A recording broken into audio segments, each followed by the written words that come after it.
அனைவருக்கும் வணக்கம். தென்காசி மாவட்டம் கடையநல்லூர் அருகே இருக்கக்கூடிய சிங்கிலிவட்டி கிராமத்தை சார்ந்த எம் அபிபாலா. இவருடைய தந்தை ஒரு லாரி ஓட்டுநர்.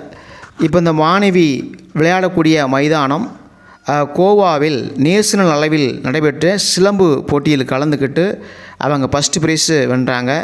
அதே போல் அந்த மாணவிக்கு இன்னொரு திறமை இருக்கிறது. அதாவது மல்யுத்த விளையாட்டில் ரொம்ப ஆர்வமும் இருக்கிறது.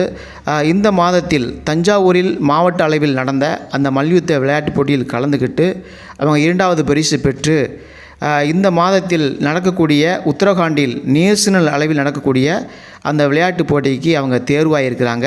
இந்த மாதத்தில் அவங்க உத்தரகாண்டில் நடக்கக்கூடிய அந்த விளையாட்டு போட்டி கலந்துக்க போகிறாங்க. இவருடைய தந்தை நம்முடைய தொலைபேசியில் தொடர்பு கொண்டு அதுக்கு சென்று வருவதற்கு 60,000 வரை செலவாகும் என்று சொன்னார்கள்.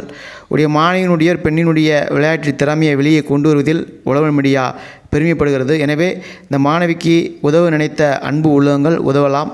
இல்லை, நீங்கள் பண்ணக்கூடிய ஒவ்வொரு சேரும் ஏதாவது ஒரு நல்ல மனிதருடைய கண்ணில் படலாம். அவர்கள் இந்த மாணவிக்கு உதவி செய்து இந்தியாவிற்கும் தமிழகத்திற்கும் பல தங்கப்பதக்கங்களை பெருமையும் சேர்க்க வேண்டும். இந்த மாணவி அந்த விளையாட்டுப் போட்டியில் விளையாண்டு கலந்து கொள்ள வேண்டும். நீங்கள் பண்ணக்கூடிய ஒவ்வொரு சேரும் இந்த